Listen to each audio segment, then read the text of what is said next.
ये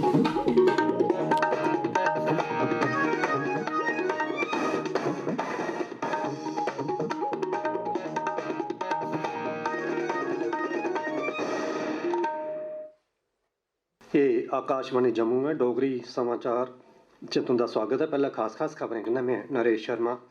प्रधानमंत्री नरेंद्र मोदी होरें कोविड के हालात का जायजा लैता है ते ICU वाले बिस्तरे ते कोविड दीयां सुविधां बधाने ते मैडिकल ऑक्सीजन की ढुआई आसान बनाने पर जोर पाया है। जम्मू कश्मीर च पिछले 24 घंटें च 1965 कोविड के मामले सामने आए न ते 8 लोगों की मौत हुई है। मुल्खै च ठीक होने वाले का प्रतिशत 83.92 है ते अजें तक्कर 13 करोड़ शा मते लोगों के टीके लाए गए हैं।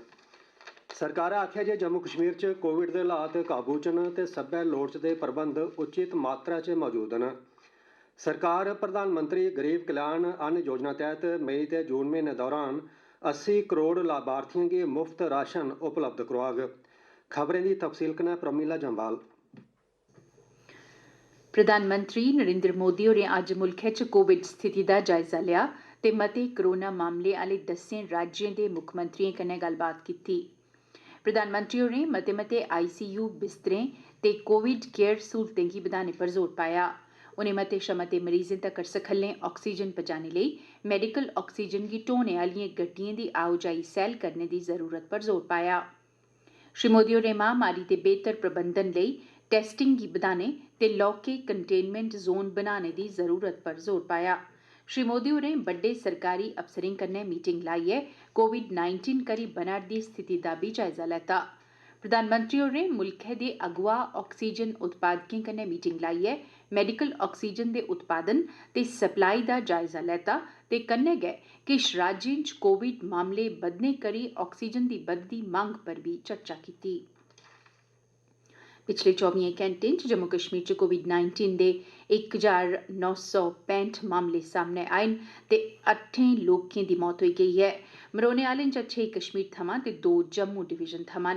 इसलै जम्मू कश्मीर च 16,094 कोविड-19 संक्रमित मामले न ते जिंदे चा कश्मीर खित्ते च 9,333 ते बाकी दे 6,761 जम्मू खित्ते च न। इस म्हीने कुल 22,000 मामले सामने आए न जिनेंगी रलाइयै कुल मामलें दी गिनतरी 1,54,407 होई गेई ऐ।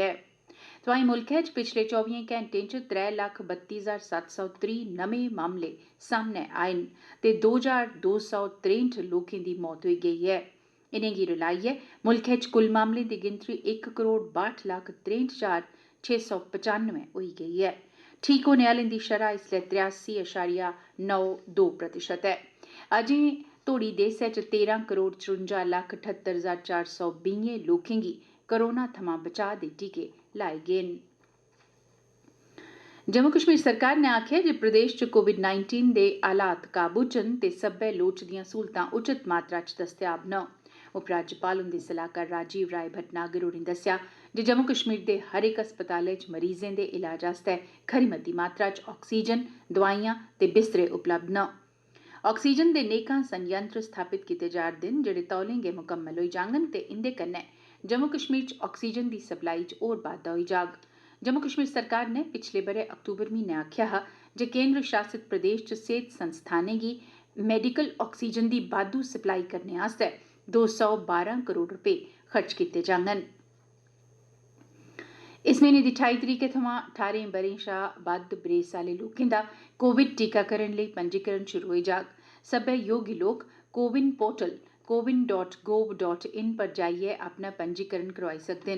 कोविड वैक्सीनेशन दा त्रीया मरहला अगले म्हीने दी 1 तरीकै गी शुरू कीता जाग। इस दौरान पैह्ले आंगर गै कोविड टीकाकरण सरकार दे टीकाकरण केंद्रें च 18 ब'रें दी बरेस शा उप्पर लोकें दे अलावा सेहत कर्मचारियें, अगली पंगताले च कम्म करने आलें ते 45 ब'रें शा मती बरेस आलें गी बी टीके लोआए जाङन।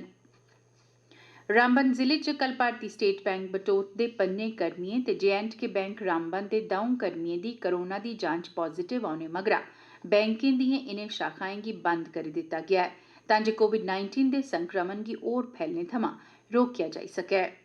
तोआईं पुंछ जिले दी विकास योजना दी तैयारी पर सोच विचार करने आस्तै अज्ज जिला विकास काउंसल दी बैठक लग्गी। मीटिंग च पैह्ल आह्ले कम्में पर चर्चा कीती गेई। सरकार ने पुंछ दे विकास बाद्दे आस्तै जिला विकास परिषद ताईं 10 करोड़ रपे मंजूर कीते दे न। उधमपुर च दिव्यांगें आस्तै बनावटी अंगें दे नाप ते जायजा लैने ताईं अज्ज पंचैत घर रैम्बल च इक कैंप लग्गा। एह्दा आयोजन बनावटी अंग निर्माण बारै भारती कारपोरेशन ते प्रदेश दे समाज कल्याण मैह्कमे आसेआ रलियै कीता गेआ। दिव्यांगें गी आधुनिक बनावटी अंग किश म्हीने मगरा तकसीम कीते जाङन। कैंप दौरान लोकें गी सरकार दिएं बक्ख-बक्ख कल्याण स्कीमें बारै जागरूक बी कीता गेआ। रियासी जिले च NHPC दे ज्योतिपुरम हैडक्वार्टर गी माइक्रो कंटेनमेंट जोन घोषित करी दित्ता गेआ ऐ। कुसै बी आपात स्थिति च 24 घैंटे कम्म करने आह्ले कंट्रोल रूम दे टेलीफोन नंबर 0199 245 669 पर संपर्क कीता जाई सकदा ऐ। एह् खबरां तुस आकाशवाणी जम्मू परा सुना'रदे ओ। हुन बाकी दिएं खबरें कन्नै नरेश शर्मा। सरकार प्रधानमंत्री गरीब कल्याण अन्न योजना तैह्त मई ते जून म्हीने लेई 80 करोड़ लाभकारियें गी मुफ्त अन्नदान हासल करोआग। इस योजना तैह्त अगले 2 म्हीने लेई गरीब लोकें गी 5 किलो मुफ्त राशन दित्ता जाग। पिछले किश दिनें च कोविड-19 मामलें च लगातार होआ करदे बाद्धे गी दिक्खदे होई सरकार ने एह् पैह्लकदमी शुरू कीती ऐ। इस योजना पर सरकार 26,000 करोड़ शा भी बद्ध रकम खर्च करग। जम्मू कश्मीर पुलिस ने पुलवामा जिले च इक IED दा बेल्ले सिर पता लाइयै ते उसी नकारा करियै इक बड्डी दुर्घटना गी टाली दित्ता ऐ। एह् IED पुलवामा दे सर्कुलर रोड थमां बरामद कीती गेई, जिसी मगरा बम्ब नकारा करने आह्ले दस्ते ने नष्ट करी दित्ता। सीमा सड़क संगठन ने चड़वाल, सांझी मोड़, हरियाचक, पहाड़पुर, सिंबल सड़कै पर तरनाह दरिया पर 160 फुट लम्मे पुलै गी आमदो रफ्त आस्तै खोली दित्ता ऐ। इस पुलै कन्नै जम्मू कश्मीर ते पंजाब दे दूर दराज इलाकें दा आपूं च राबता बनी गेआ ऐ। एह् पुल गुरदासपुर दे स्कोल ग्रां दे लोकें आस्तै बी जीवन रेखा साबत होग। बरसाती इस ग्रां तोड़ी पुज्जना मुश्कल होई जंदा हा, जिसलै रावी दरिया दी दूई बक्खी आह्ले सारे इलाकें दा संपर्क त्रुट्टी जंदा हा। जम्मू कश्मीर स्कूली शिक्षा बोर्ड ने जम्मू खित्ते आस्तै 11वीं जमातै च दाखले दी खीरी तारीख अगड़ी पाई दित्ती ऐ। विद्यार्थी हून अपने दाखला फार्म 3 जनवरी 2021 तोड़ी जमा कराई सकदे न। जम्मू प्रांतै दे ते केंद्र शासित प्रदेश लद्दाख दे मेदवारें दे हाई कोर्ट च रिसर्च असिस्टेंट दिएं असामी आस्तै इंटरव्यू 1 मई थमां हाई कोर्ट परिसर जम्मू च लैते जाङन। इयां गै कश्मीर खित्ते दे मेदवारें दे इंटरव्यू 8 मई थमां हाई कोर्ट कंपलैक्स श्रीनगर च लैते जाङन। मेदवारें गी आखेआ गेआ जे अपने असल दस्तावेज कन्नै लेई औन। प्रधानमंत्री नरेंद्र मोदी होर ऐतवारें आकाशवाणी पर मन की बात प्रोग्राम च देश विदेश दे लोकें कन्नै अपने विचार सांझे करङन। इस कार्यक्रम गी आकाशवाणी ते दूरदर्शन दे समूलचे नेटवर्क ते आकाशवाणी समाचार दी वैबसाइट www.newsonair.com ते mobile app news on air पर प्रसारित किया जाग। इसी आकाशवाणी, दूरदर्शन समाचार, प्रधानमंत्री कार्यालय ते सूचना प्रसारण मंत्रालय दे YouTube चैनलें पर भी सिद्धे प्रसारित किया जाग। हिंदी प्रसारण दे तुरत मगरा आकाशवाणी आसेआ एह्दा क्षेत्रीय भाषाएं च प्रसारण किया जाग। क्षेत्रीय भाषाएं दे प्रसारण गी संझां 8 बजे परतियै प्रसारित किया जाग। अज्ज विश्व पुस्तक ते कॉपीराइट दिवस है। इस ध्याड़े दा मकसद युवाएं गी किताबां पढ़ने ते उंदे थमां मनोरंजन हासल करने आस्तै प्रेरित करना ऐ। अज्ज सारी दुनिया दे लोक जिसलै महामारी दा मुकाबला करै करदे न, उसलै किताबां इक्कलेपन गी खत्म करने दा इक शक्तिशाली हथियार साबत होआ करदियां न।